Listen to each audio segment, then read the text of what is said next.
2015, nós apresentamos aqui pequenos seriados durante o primeiro ano do programa Cidade Alerta Sergipe.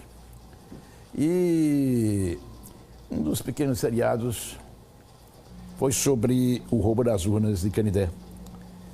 Um crime cometido dentro do Fórum da Justiça de Canindé, de tal forma que uma pessoa chegou a urinar, um dos marginais, chegou a urinar na gaveta do magistrado, na gaveta do juiz.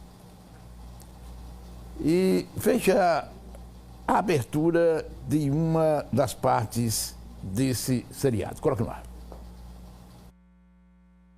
Nesse instante, começa a reabrir para o público, embora ainda não concluído no processo, mas reabrir para a mídia. Uma situação que pode ter uma outra verdade. Uma situação que pode ter um outro entendimento.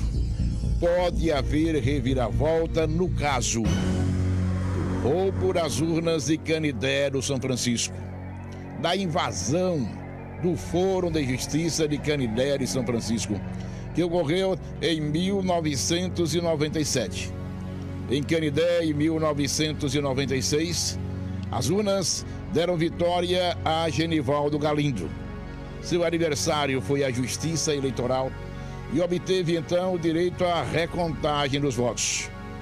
Aí, quem não gostou, invadiu o Fórum de Justiça. Houve até quem urinasse na gaveta do birô do magistrado e levaram então as urnas de Canindé e tocaram fogo. Neste programa, com total exclusividade, falando pela primeira vez depois de 18 anos do que ocorreu, Álvaro Bento, que pode não ser culpado. E é essa a investigação jornalística que o programa faz a partir de agora para chegar à verdade. Já na época, quando nós defendemos aqui a absolvição de Álvaro Bento, que havia sido condenado. Porque, olha, nós todos temos que ter muito cuidado. Nós falamos na imprensa, quem assiste aos programas de televisão, quem ouve os programas de rádio, quem lê jornal, todos nós. Porque muitas vezes nem tudo que parece é. Nem tudo que parece ser é verdade. E desde a época que eu guardava comigo a convicção de que Álvaro Bento, tido para muitos na época como condenado, como marginal, como bandido, como quem deu guarida ao grupo que levou as urnas e tocou fogo fora do Fórum de Canindé. Desde a época eu guardava a convicção de que Álvaro Bento era inocente. E fui criticado algumas vezes, não foi muitas, não foram muitas vezes, mas fui criticado algumas vezes porque fiz esse pequeno seriado. Mas fiz com a consciência cristã. Ontem, o Tribunal Regional Eleitoral de Sergipe, de forma correta, aceitou a tese de absolvição. Aceitou o pedido de revisão criminal. O que, na essência, no final, significa a absolvição de quem a própria justiça, equivocadamente, que pode ocorrer com qualquer um de nós, havia condenado. Ele está aqui ao meu lado, ao meu convite. Álvaro Bento, como vai? Boa noite. Boa noite, Gilmar. Boa noite a todos. Não sei se o maior vitorioso é você ou sou eu. É a sua família. Todos nós. É a verdade. É a verdade, acima de tudo. Como foi que tudo aconteceu? Conte para esse povo que está nos assistindo agora. Em 2017, nós recebemos informação de que a única testemunha que tinha nesse processo que me acusava tinha vontade de falar a verdade. E essa verdade ele falou, através de uma justificação feita pelo meu advogado, doutor Evânio Moura, em juízo em Canindé, na presença do promotor eleitoral e do juiz eleitoral. Ele desfez o depoimento anterior no qual me acusava. Ele disse que foi pressionado à época e por isso que ele mentiu. Então ele mentiu para me acusar. Mas a consciência dele doía mais e ele já estava sem dormir, por isso resolveu falar a verdade e essa verdade foi colocada no papel, foi feita essa justificação e com essa justificação o escritório de doutor Evânio, a quem eu aproveito para agradecer, um brilhante advogado a ele, a todo o seu fala escritório. daqui a pouco nesse programa, pois não. Pediu ao Tribunal Regional Eleitoral que revisasse, através de uma ação autônoma, que é uma revisão criminal. Isso. Essa ação foi aceita, foi processada, teve parecer favorável do Ministério Público Federal, brilhante parecer, de uma excepcional pessoa humana e profissional, a doutora Eunice Dantas. Isso foi levado ao TRE. Bom, deixa eu dar uma paradinha aqui. Porque a doutora Eunice Dantas, até pelas acusações que têm sido feitas, né, em vários processos assim de muita repercussão, tem passado a impressão para muita gente, de forma equivocada para essas pessoas, de que é uma pessoa que só quer aqui, pau na moleira, pau na moleira, pau na moleira, não é assim. A doutora Eunice Dantas eu conheço muito bem, é uma representante, uma das representantes do Ministério Público Federal em Sergipe, assim, muito correta, muito preocupada com a verdade, corajosa, mas preocupadíssima com a verdade. Repita o que foi que ela fez. O Ministério Público Federal, através do parecer emanado pela doutora Eunice Dantas, pediu a minha absolvição, baseado na prova que nós apresentamos em juízo, ou seja, o novo depoimento do vigilante, onde ele diz que se atrapalhou, que não me reconheceu, que não tem como afirmar que era eu. Esse parecer foi levado ao TRE e ontem, num julgamento brilhante, porque eu sempre, Gilmar, acreditei na justiça do meu Estado. Naquela última conversa que nós tivemos, que você, inclusive, aproveito para agradecer, porque ele foi um dos que mais me incentivou a correr atrás dessa verdade. Eu nunca desanimei. São 22 anos de luta, Gilmar. São 480 dias preso. Foram 4 prisões que 480 dias preso. 4 prisões. 4 prisões. Com a família sofrendo. Com a família quem mais sofre. Quantas lágrimas foram derramadas pela minha família. Inclusive, cheguei a passar um dia no presídio de São Cristóvão, no meio de todos os presos comuns. Não carrego ódio. Tinha sido delegado de polícia. Tinha passado um dia inteiro no meio de prisioneiros comuns, correndo sério risco de morte. Com tratamento igual. Com tratamento igual. Nu, sendo revistado, levado a um cubículo normal.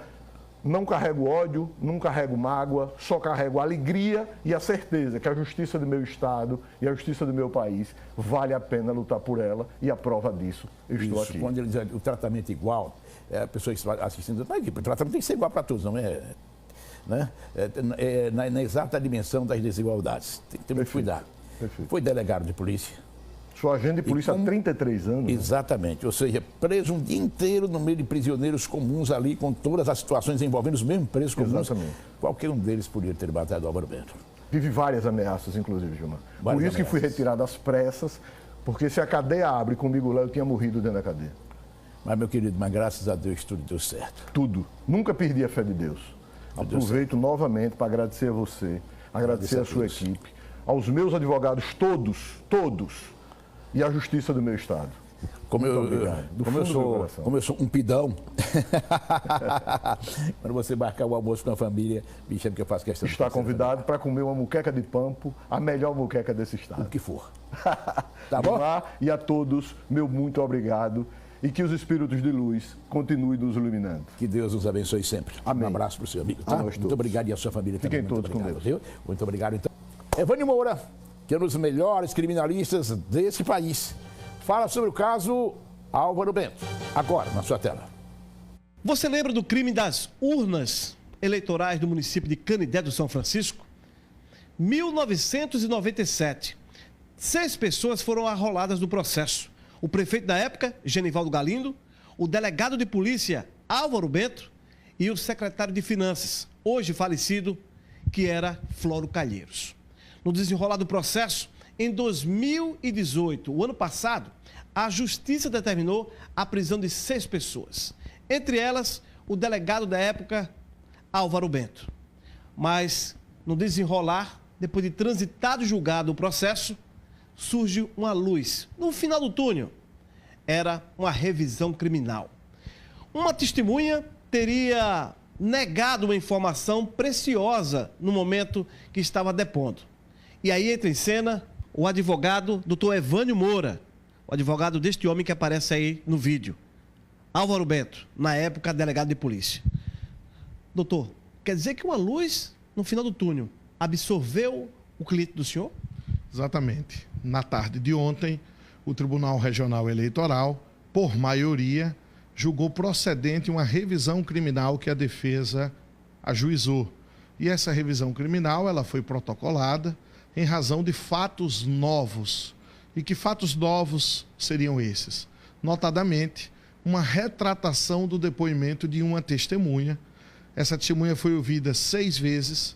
Em um dos depoimentos, ela disse reconhecer o meu cliente, mas depois ela foi novamente inquirida e nesse novo depoimento ela diz que não tinha como reconhecer o meu cliente, o Álvaro Bento, como participante da célebre empreitada do roubo das urnas. Então ele foi condenado com base única e exclusivamente em um depoimento esse que se revelou posteriormente inverídico, né? Passível de uma retratação. Então fez-se justiça na tarde de ontem. O meu cliente há quase 20 anos clamando que era inocente, tendo toda a sorte de dificuldade, felizmente conseguiu, na justiça, provar a sua inocência, evitando assim que passasse a cumprir uma pena sendo inocente. Ele foi ontem declarado inocente, foi rescindida a decisão judicial, foi anulada a decisão judicial no que diz respeito a ele especificamente, e ele é considerado inocente e não tem pena alguma para cumprir referente a este fato do roubo das urnas. Ele foi preso por 3 vezes. Ele foi preso por 3 vezes. Ele foi preso uma primeira vez lá no começo do processo, uma prisão preventiva. Depois ele foi preso quando saiu o acórdão condenatório aqui no Tribunal Regional Eleitoral. Essa prisão durou 5, 6 dias até que o TSE concedeu uma liminar em um habeas corpus. E ele foi preso por último no ano passado, com trânsito em julgado. Foi expedido o mandado de prisão definitivo, aí já prisão-pena, para iniciar o cumprimento da pena. O transitar de julgado, quer dizer, não havia mais recurso? Não havia mais recurso, a defesa dele interpôs os recursos cabíveis, tanto no âmbito do TRE, impetrou embargos de declaração, como no âmbito do TSE, recurso especial, agravo regimental, embargos de declaração. Todos os recursos foram julgados pelo TRE e mantida a condenação. Mantida a condenação com base nas provas que existiam nos autos. Eis que surge uma nova prova, e essa nova prova possibilitou questionar a condenação e apontar o erro do julgamento, o erro da condenação, o erro do judiciário, algo que é muito grave você mandar para a cadeia alguém que é inocente.